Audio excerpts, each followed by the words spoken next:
कि आखिर ट्रंप ने कहा तेल जहां से आता है हॉर्मुज उसकी नाकेबंदी कर देंगे, जिससे सीधा असर बाजार पर पड़ा है। सोना चांदी तनाव के चलते आज सोने चांदी की कीमतों में गिरावट दर्ज की गई। चांदी करीब 3,000 रुपए तो सोना 316 रुपए सस्ता हो गया। 1 किलो चांदी 2,37,000 और 10 ग्राम 24 कैरेट सोना 1.5 लाख का। ईरान जंग से 45 दिन में सोना 9,000 रुपए गिरा है, जबकि इस 1.5 महीने के दौरान चांदी 30,000 रुपए नीचे गई है।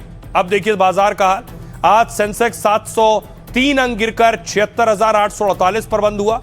निफ्टी भी 208 अंक फिसलकर 23,870 पर बंद हुआ। पाकिस्तान में शेयर बाजार में हालात देखिए। ट्रंप के ऐलान से पाकिस्तानी मार्केट में कोहराम मच गया है। कराची स्टॉक एक्सचेंज 7,000 अंक से ज्यादा गिर गया था। अमेरिका में डाउ जोन्स 269 अंक गिरकर 47,917 पर पहुंच गया। नेस्डेक में भी 80 अंकों की गिरावट हुई है, 22,903 पर आ गया। हांगकांग का हैंग सेंग 233 अंक की गिरावट के साथ 25,661 पर आ गया। जापान का निक्केई 421 पॉइंट गिरकर 56,503 पर आ गया। क्रूड ऑयल पर देखिए क्या असर पड़ा। ट्रंप की नाकेबंदी का ऐलान किया तो तेल कीमतें 8% बढ़ गईं। सुबह बाजार खुलते ही कीमतें $100 प्रति बैरल के पार हो गईं, जो शाम 5 बजे तक $104 प्रति बैरल तक आ गई। दावा है कि ऐसा रहा तो कच्चे तेल की कीमतें $150 तक भी पहुंच सकती हैं।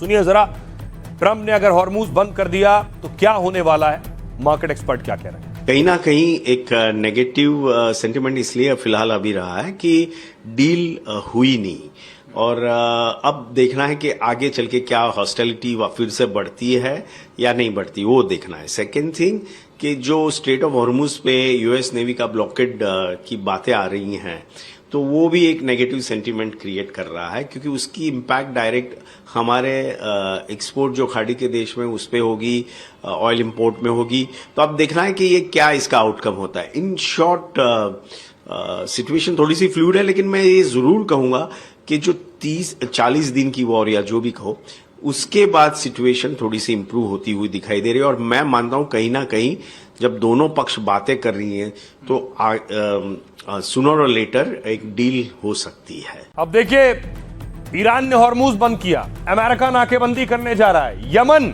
में जो हूती हैं, हूती कह रहे हैं एक और रूट है तेल का, वो रूट है, उस रूट को भी बंद कर देंगे। बाब अल मंदेब रूट है, उसे बंद कर देंगे।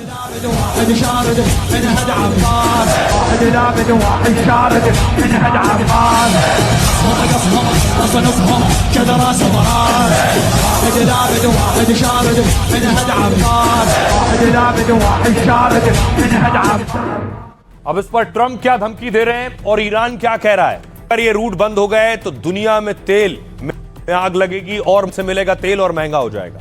नाकेबंदी का मकसद अमेरिका कह रहा है ईरान की तेल बिक्री रोकना है। कई देश भी इस काम में अमेरिका का साथ दे रहे हैं। ईरान की सैन्य ताकत को भारी नुकसान हुआ है। ईरानी नौसेना लगभग खत्म हो चुकी है। 158 जहाज तबाह हुए हैं। जिन मुल्कों ने हॉर्मुज पर अवैध टोल टैक्स ईरान को दिया है, उन्हें भी अब हॉर्मुज का इस्तेमाल नहीं करने दिया जाएगा। युद्ध के लिए सेना तैयार है, सही समय पर ईरान को खत्म कर देंगे। ईरान का कहना है ये नाकेबंदी फेल होगी और अमेरिका को हार का सामना करना पड़ेगा। जैसे हॉर्मुज के मामले में हमारे खिलाफ सफल नहीं हो पाए, वैसे ही इस बार भी अमेरिका नाकाम रहेगा। अगर अमेरिका से हमारे बंदरगाहों को खतरा हुआ तो फिर खाड़ी क्षेत्र का भी कोई बंदरगाह सुरक्षित नहीं रहेगा। ईरानी हॉर्मुज स्ट्रेट की सुरक्षा सुनिश्चित करता रहेगा और दुश्मन के जहाजों को वहां से गुजरने की अनुमति नहीं देगा। युद्ध खत्म होने के बाद भी हॉर्मुज पर स्थायी नियंत्रण तंत्र लागू करेंगे।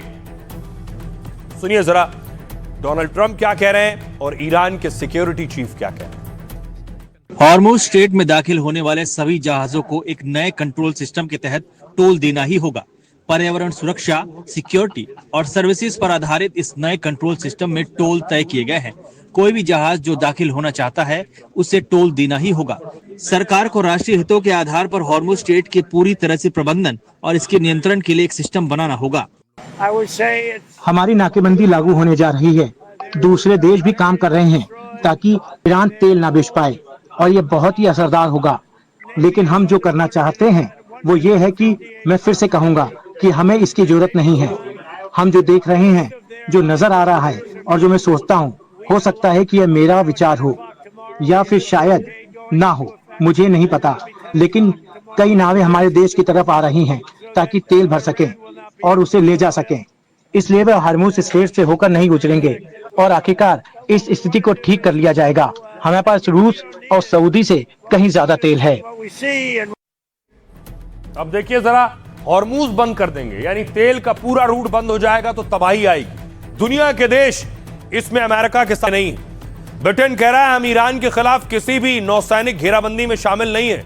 ब्रिटेन को ईरान के साथ किसी भी युद्ध में घसीटा ना जाए, हॉर्मूज जहाजों के लिए पूरी तरह खुला रहे, यह हमारी प्राथमिकता है।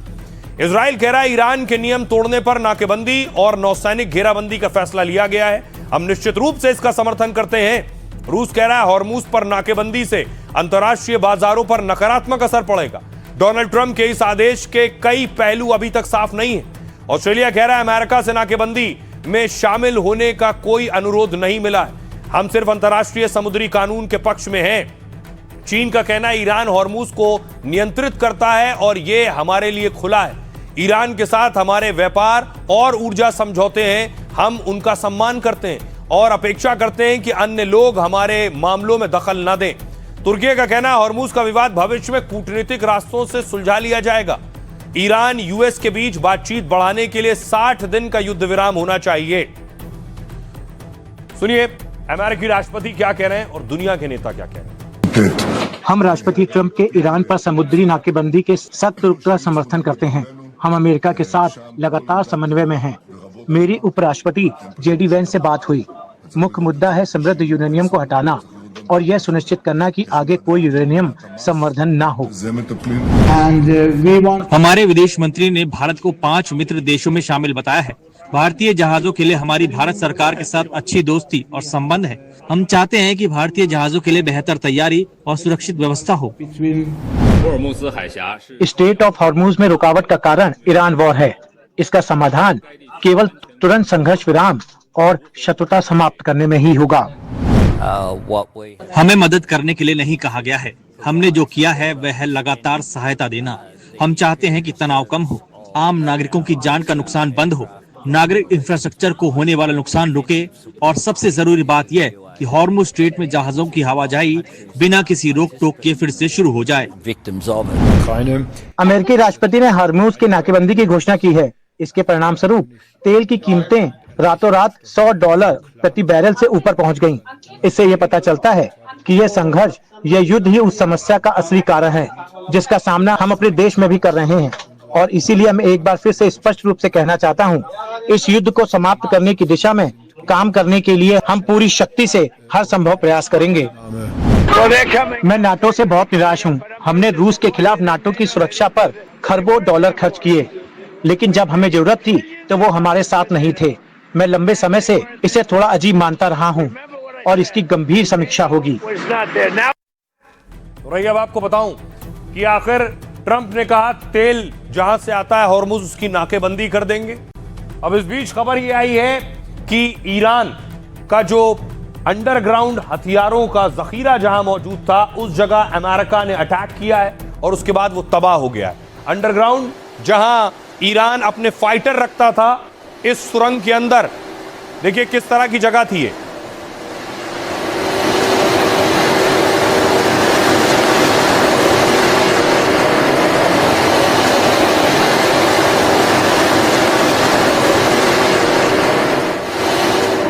यहां पर अमेरिका ने बंकर बस्टर बम दागा है और बंकर बस्टर बम से इस सुरंग को उड़ा दिया है।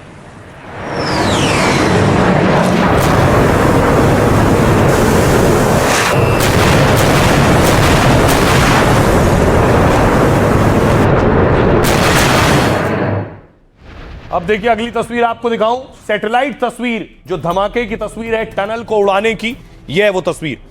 यहीं पे टनल थी और उसके बाद देखिए कैसे यहां धमाका हुआ।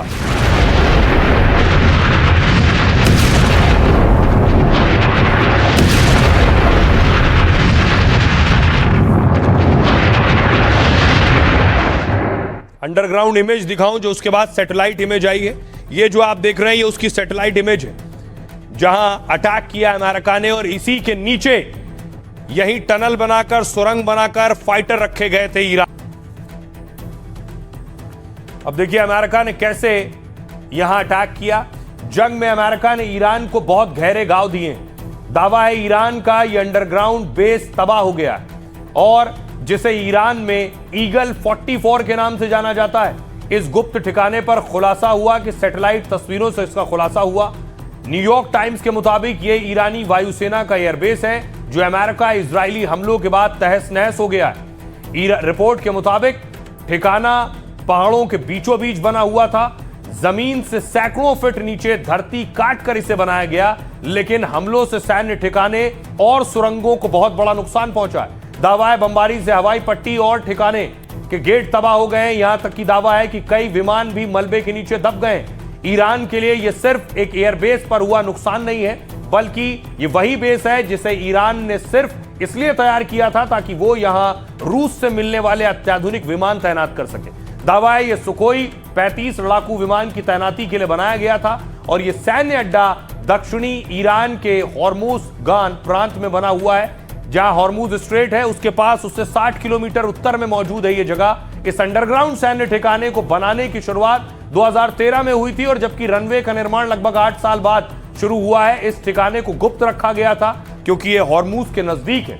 ईरान को डर था कि जंग में यहां दुश्मन के विमान उतर सकते हैं उस वक्त, जिसके जरिए अमेरिका अपने सैनिकों को भी उतार सकता है। दावा इसे रोकने के लिए ईरानी सेना ने रनवे पर मिट्टी के ढेर बना दिए, मगर तरकीब फेल हो गई और उसके अड्डा बमबारी से तबाह हो गए। आइए आपको सुनवाता हूं, सुनिए जरा डिफेंस एक्सपर्ट टीपी त्यागी साहब क्या कह रहे हैं। ईरान जो ड्रोन दागता है उसके अंदर बारूद होता है 10, 20, 50 केजी। जो वो मिसाइल दागता है उसके अंदर बारूद होता है 100, 150, 200 केजी।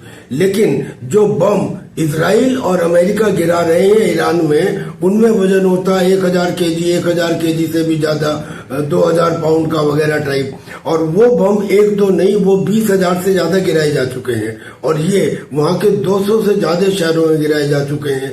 उनका military headquarter, IRGC headquarter, intelligence headquarter. और आइए जंग के बाद खबरों में आगे बढ़ते हैं। आज की एक और बड़ी खबर है महिला आरक्षण और सियासी टेंशन। महिला आरक्षण की तैयारी जोर शोर से हो रही है। लोकसभा में महिलाओं की संख्या बढ़ेगी तो सीटों में भी इजाफा होगा। प्रधानमंत्री एक कार्यक्रम में थे आज, नारी शक्ति वंदन सम्मेलन।